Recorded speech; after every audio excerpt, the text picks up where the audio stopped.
Assalamu alaikum. My name is Naila Iqbal. I am from BS Chemistry Department. The topic of my presentation is how to produce electricity from biogas. Overview: Biogas technology, the generation of a combustible gas from anaerobic biomass digestion, is a well-known technology. There are already millions of biogas plants in operation throughout the world, whereas using the gas for direct combustion in household stoves or gas lamps is common. Producing electricity from biogas is still relatively rare in most developing countries. In Germany and other industrialized countries, power generation is the main purpose of biogas plants. Conversion of biogas to electricity has become a standard technology. The technology: biogas is the gas resulting from an anaerobic digestion process. A biogas plant can convert animal manure, green plants, waste from agro-industry and slaughterhouses into combustible gas. Biogas can be used in similar ways as natural gas in gas stoves, lamps, or as fuel for engines. It consists of 50 to 75% methane, 25 to 45% carbon dioxide, 2 to 8% water vapor, and traces of oxygen, nitrogen, ammonia, hydrogen sulfide. Compare this with natural gas, which contains 80 to 90% methane. The energy content of the gas depends mainly on its methane content. High methane content is therefore desirable. A certain CO2 and water vapor content is unavoidable, but sulfur content must be minimized, particularly for use in engines. The average calorific value of biogas is about 21 to 23.5 megajoule per meter cube, so that 1 meter cube of biogas corresponds to 0.5 to 0.61 diesel fuel, or about 6 kilowatt hour. The biogas yield of a plant depends not only on the type of feedstock but also on the plant design, fermentation, temperature, and retention time.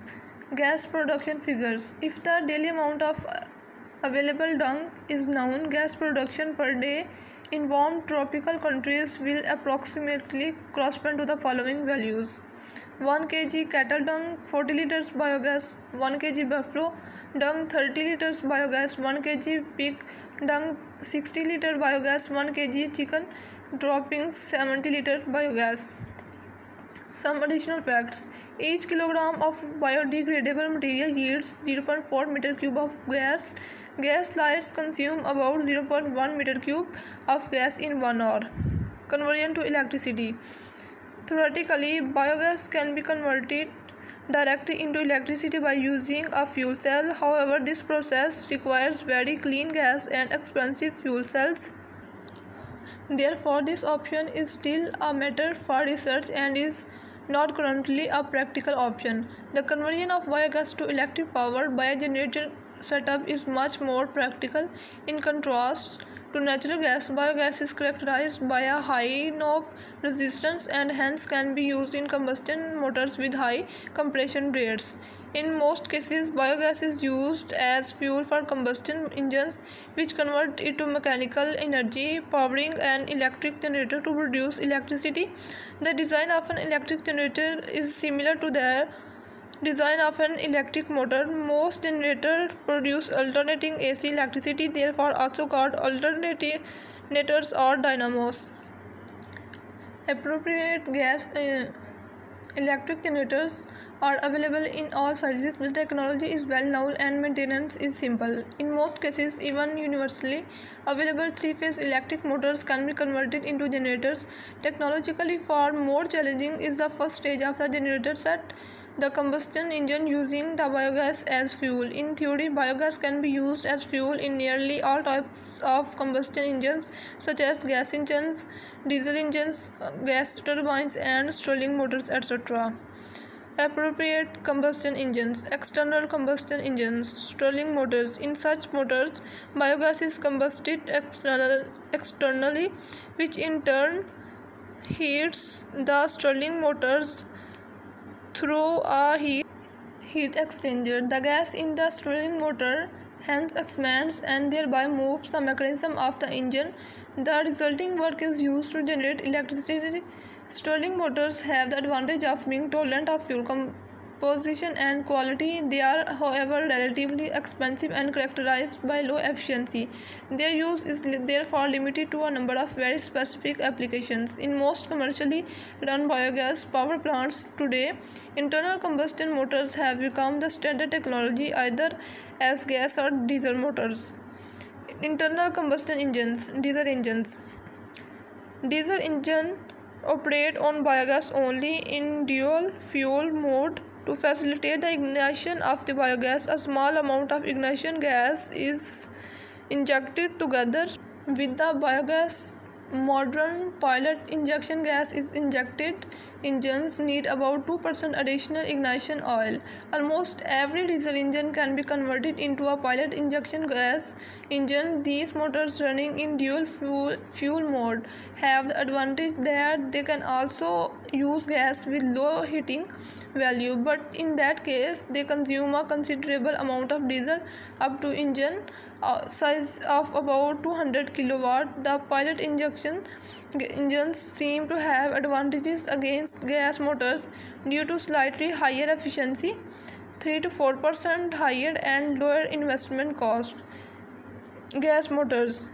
Gas motors with spark ignition can operate on biogas alone. In practice, a small amount of petrol is often used to start the engine. The technology is used for very small generator sets 0.5 to 10 kilowatt, as well as for large power plants. Especially in Germany, these engines have advantage as they do not need additional fossil fuels that would lead to lower feed-in traffic according to renewable energy law. Appropriate gas quality.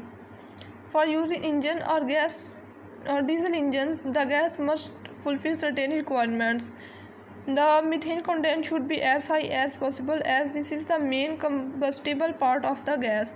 The water vapor and CO2 content should be as low as possible, mainly because they lead to a low calorific value of gas. The sulfur content in particular, mainly in form of hydrogen sulfide, must be low, as it is converted to corrosion causing acids by condensation and combustion. The water vapor content can be reduced by condensation in the gas storage or on the way to the engine. The reduction of the H2S content in the biogas can be addressed via a range of technical methods. These can be classified as chemical, biological, or physical, divided into external and internal methods.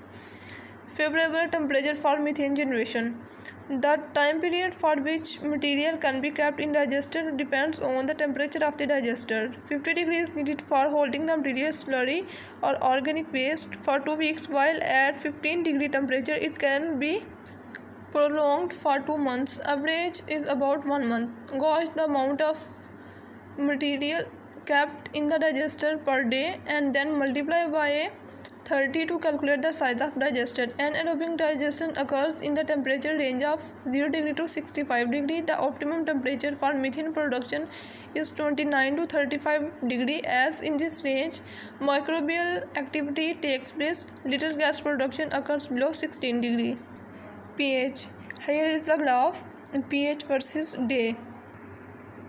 This graph shows that first the pH is on higher side. As reaction inside the bottles continues, it starts decreasing, and after day 3 it becomes acidic. Then water added to dilute, and thus pH increases. Energy requirement for heating the slurry. Energy required for heating the slurry can be calculated by using the equation Qt is equal to M multiply C multiply T2 minus T1. Qt is the total heat expressed in kilojoule, M is the mass expressed in kilogram, C is the specific heat of slurry expressed in kilojoule. T2 is the desired temperature of slurry, and T1 is the current temperature of the slurry. Mass of slurry is equal to volume of digester multiplied density of slurry. V is the volume expressed in meter cube and density in kilogram per meter cube. Density of slurry is equal to density of water multiplied density of cow dung. Density of water is 100 kg per meter cube. Density of cow dung is 0.13 kg per meter cube. Putting these values in equation 2, density of slurry is equal to 1000 plus 0.13 divided to approximately 500 kg per meter cube. From equation 1, We can get the mass of slurry by multiplying volume of digester with density of slurry calculated above. Specific heat of slurry is equal to specific heat of water plus specific heat of cow dung divide 2. 4.2 plus 2.8 divide 2 is equal to 3.5 kilojoule per kilogram degree. Putting these values in equation 1, we can know the energy required for heating the slurry. That's all from my side. Thank you.